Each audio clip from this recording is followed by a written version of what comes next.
লিটন কাকার হাতে কিন্তু চমৎকার খেলা রয়েছে। রেড কিন্তু সেট যাচ্ছে, দেখতেই পাচ্ছেন। তার কভার নাই, এজন্য তিনি ভাবছেন আসলে রেড দেওয়ার পর তিনি কভার কি দিয়ে করবেন।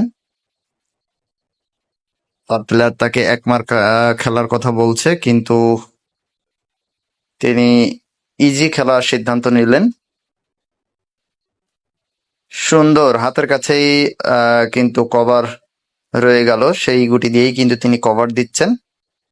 সুন্দর, দেখা যাক এরপরে তিনি কি খেলেন। দুইটি সাদাকে টাচ করে তিনি কাট খেলার চেষ্টা করছেন এবং মুখের গুটি কিন্তু উঠে গেল, কালো গুটি পকেট হয়ে গেল। দেখতে পাচ্ছেন দারুণ একটি খেলা।